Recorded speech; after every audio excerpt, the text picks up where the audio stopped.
It's Tony Gonzalez from Made in Metal talking to Adrien and Luca from Avaland. Hi. Yo. Yes. So, Luca, were you in the project since the very beginning? Not at all. In fact, the project started in 2018, something like that. 2018, yes. This kind of fun story how I very, arrived very in the fun. band. We used to be friends at university a long time ago because we did the same musicology degree. But I was 2 years older than him, so I finished my license the year he started his one. And last year they had a gig to play with Rhapsody of Fire that was cancelled by the so-called lockdown. They needed a guitarist, a second guitarist, and so they contacted me, and I said, yeah, hell yeah. Christophe, the second guitarist, used to be one of my students. That was a group of people that I already knew. And so I decided to join them, and I was like, yeah, can I try a couple of things on the guitar part? And he made so much crazy things. I love what he made. And so they told me, do you want to record it on the album? I said, absolutely no problem. That would be my pleasure. And that's how I said, that's basically how I became a member of Avaland. That's a crazy story, but a crazy story that only just started a year ago. Yeah, and the best story maybe. Yeah, it could be. So much stuff happened during that year. That's really unbelievable. Yes, and in your case, Adrien, how much time does it take to create Avaland? A lot of time. In fact, the very first songs were composed in 2016, 2017, and not 2015. Around this. The very first version of the song were composed at this time. It takes a really long time to rearrange it, to put it to something more professional. It was a very long, hardworking to push it to its best possibilities. The production of what theater sorcery is nowadays really started maybe 2 years ago. Thinking about how increase the level of the band, rearranging songs, adding, putting some orchestration. Yeah, the orchestrations, some riffings. we can talk about that a little bit later. But yeah, and I think the structures of a couple of songs have changed a lot since you started to write them. Yeah, when I was younger, I loved creating intros for songs that last 3 minutes, 4 minutes, very too long. Yeah, the intro is longer than the rest of the song. I used to do that a lot too. So we had to move a little the structures of some songs. Now that you told me, I made my numbers, and yes, you were writing songs since you were a teenager. Yeah, I write the first song when I was more a young adult than an elder teenager, younger adult. How old were you? 2016. You're 3 years younger than me. 18. You were 18. I was 18. Yeah. Yes. Luca, are you older? Yeah, I am the oldest of the band. I just turned 26 3 days ago. He's our big brother. I have to. Yes. So, and Luca, how can you define theater of sorcery in musical terms? Very straightforward power metal with some really good mid-temp sections and also some hard rock bluesy influence. Yeah. I love the melodic hard rock from the 80s. For example, the song "Never Let Me Walk Alone" is a pretty FM song. Very pentatonic sounding. Pentatonic, very bluesy. The main riff is basically a blues riff played with power chords. Maybe another musical aspect of Avaland was the one that I brought somehow. Because of my background, which is basically technical death metal. I tried to include a lot of riffs that would sound like Mars Principium, for example. Yeah, but a bit slower and very influenced by melodic death metal from the 90s.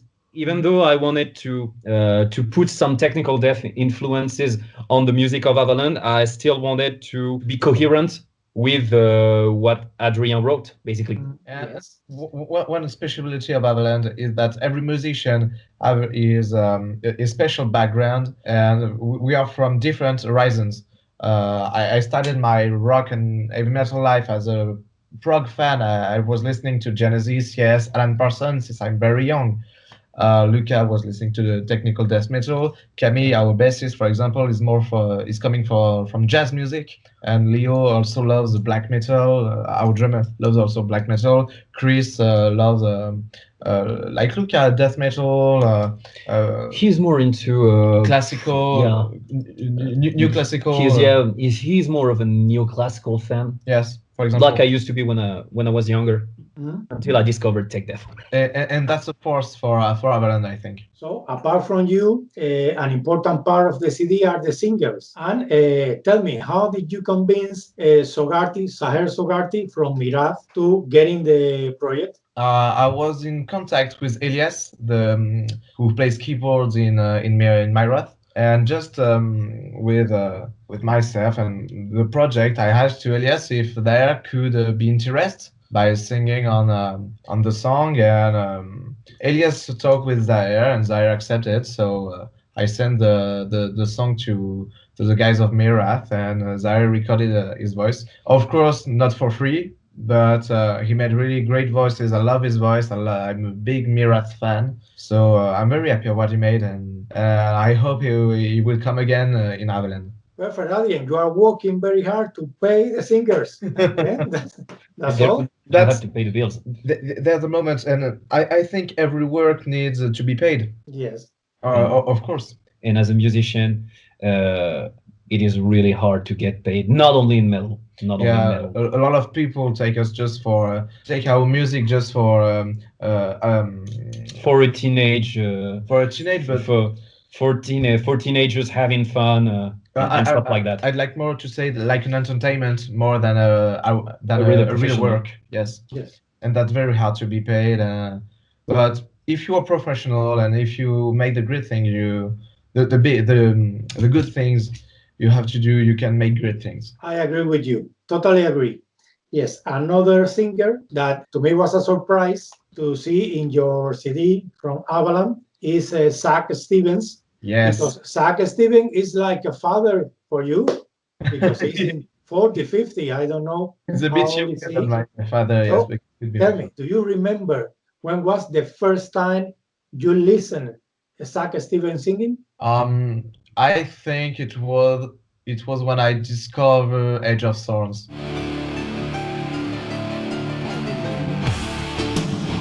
Let me see your hands in the air. From Savatage.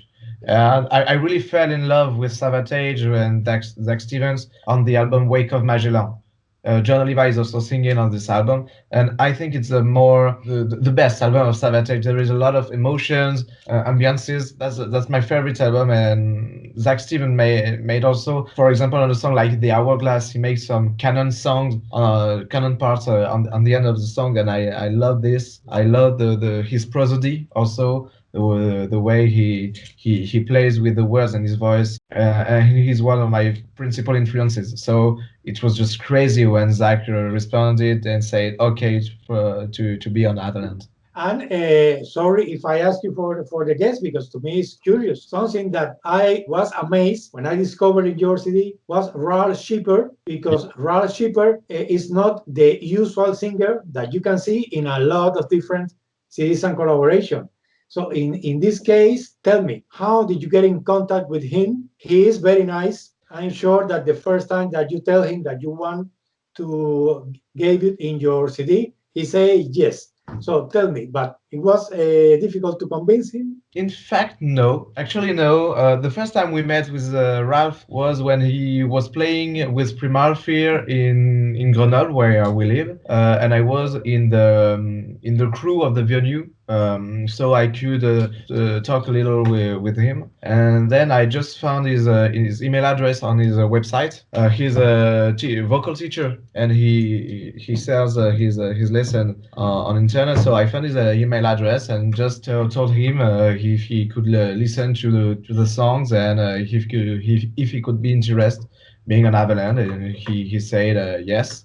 When he recorded his parts, he said he was really he had really fun record his voice on the songs, and I can really feel it. He put it very theatrically. He really put the song like on the stage of the theater, and he really played the acting more than the thing, more than the singer, and I really loved it. He really put in a lot of efforts into his Yes. vocal lines. Yeah, I really like the vocal parts that he did. Deutsche Qualität.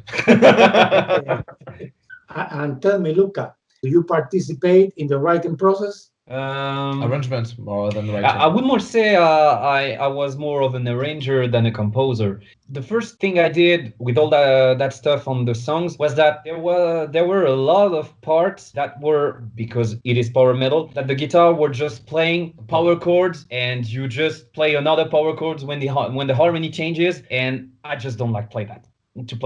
I know that in some contexts that's the best thing to do, but most of the time I prefer to write a counter melody and turn it into a riff.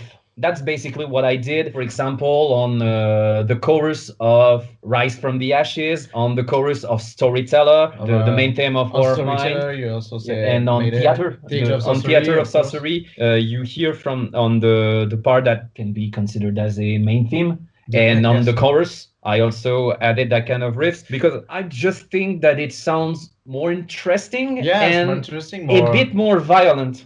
and more with more life.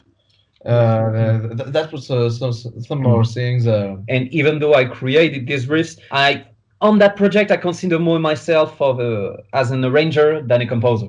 Yeah, and for Avaland, because it's my project. Yeah, I don't like to say that this. Mate, it definitely That's is. my project. I write all the main parts. I write the structure of the songs, the melodies, the chords, and then I give it to my guys, and then each and every one propose some arrangements, some riffs, some new drums, for example, for Leo. Leo did a huge work on the drum parts that your example, previous drummer didn't do. Yeah, especially on this song "Escape to Paradise." He had a really various playing on the drums, and I like to work like this because all the songs are ready, and just the guys have to put a little of themselves. That became a little their project too, like this. And they can bring something I wasn't thinking about, so it can increase the potential of each and every song. That's the main point of having a lot of musicians that have a lot of different backgrounds. That's what I was saying before. That's our main force. Yes, very interesting. There is another person that you mentioned in the promo that helped you in the conception. I can't forget Emmanuel Song. Yeah. Yes, tell me about him. Yes, Emmanuel Song is like a spiritual father for me. He really helped me. He was my vocal coach for the recording. He really pushed me at my limits and beyond my limits. And some vocals I made, for example, on Gypsum Flower, were really thanks to him. And he really pushed me to make me more professional, to make me making a lot of projects. He's more than just an amazing singer. He is, like I said, a spiritual father, and he want me to be someone better in my music, in the person I am, and that's why it was obvious to ask him to make the master of sorcery in the album. And tell me, Luca, are you thinking to bring Avaland alive in some moment? I definitely do. That was the main point, because I have also two projects that are basically technical death metal, and that are, for different reasons, pretty hard to be played with real musicians, because one of these projects is a solo project, and the other one is that we need a bass player and a drummer. But for technical death, this is very demanding to find. And that's why I joined that band. I really like to play on stage, and the problem was that the only band I was doing live with until I came to Avaland was a gypsy jazz band. I really a mix between gypsy jazz, bossa nova, and all that stuff. I really liked it, but I need to play metal. Yeah, you need to be. That's the music that I really love, and like I love other music, but I love that one, and I want to play that one live. Is there a deadline? You want to be ready for summer, for the next year, or something? I think we have to wait a little because of COVID and all the consequences. I think in 1 year, I target on spring 2022, and maybe making our first live. Some in France. I hope some in Germany too. Maybe some in Spain. Make a little tour in Europe could be very cool for us. Is a good target. Goodbye, sleep. I think that is logical because you need that the situation get better. Yeah. You need to rehearse. So, Yeah. are you thinking to make it big? First of all, I think we're gonna make with our local guests, like Jeff Kanji, for example. His guy is not new at all, and he's got so much crazy voice. I think he definitely is one of the best singer Yeah, I ever had the opportunity to hear, and that guy just has an insane level. yeah, of this guy is insane, and we love it. And his technical abilities are just off the charts. And of course, if we make a tour and some shows, he will be there. For example, Maddie from Nightmare, I think could be here too. Emmanuel Song, who could be here too. And maybe if in a festival, for example, we are playing at the same time with Myrath or Primal Fear, for example, I can ask Ralph or Zaher to come in Avaland for the fest show, of course. But first of all, I think we're gonna turn with the French guests because they are maybe more disponible. Available, thank you, to make some shows with us. But after, of course, I ever had a big Avenger team, but for the next albums, of course, I hope I will make a big team with a maximum of singers to share this music and to share this moment with the audience between each other. Of course, I want to make it big. Let me tell you that I hope to see you in Spain. Thank you. Because when I visit France, I go to Hellfest, and I know that the kind of band that is Avaland is very difficult to see in Hellfest. Yes, I think that maybe a project from Luca is easier to see at Hellfest than Avaland. Yes. maybe. We hope we could play in Hellfest because that's important to make this kind of big festival. Yeah, but we have to be perfect. I have the feeling that from Latin countries like Spain, but also in Latin America, they love power metal a bit more than in, for example, France. In France, France is not in love with heavy metal in general, and with death metal as well. No, maybe Avaland is a band to play in Germany, maybe in Japan. I think we can. They really like power metal. I think the people can like us in Japan, and of course in Spain. When I was in Spain for Avantasia, seeing just all the crowd singing all the songs was just crazy. And when you live it, you're just like, yes, that's a country for power metal. In South America, power metal is good, and extreme metal, death metal is very good because. I know for my own experience, because I was born in Cuba, the Caribbean island, and there the death metal scene was really strong. Oh, that's very interesting. That's interesting. I'll dig it. Okay, friend, this is basically the interview. If you want to say something to say goodbye, this is your moment. We hope people are gonna enjoy the album, gonna share our music, and we really hope that we can see all those people in live very soon, as soon as possible. And stay safe. And stay safe, of course. So I wish you the same, and I wish you, Luca, that you find the right musician for your parallel projects. Thank you very much. Yes, and play a lot. I hope to see you one day alive. If you come to Spain, I will see you there. Let's have a beer, of course. Yes. Cerveza. It Una was cerveza. Cerveza. Yeah. Una cerveza. una cerveza. It was Tony Gonzalez talking to Adrien and Luca from Avaland. Thank you. Bye. Thank you.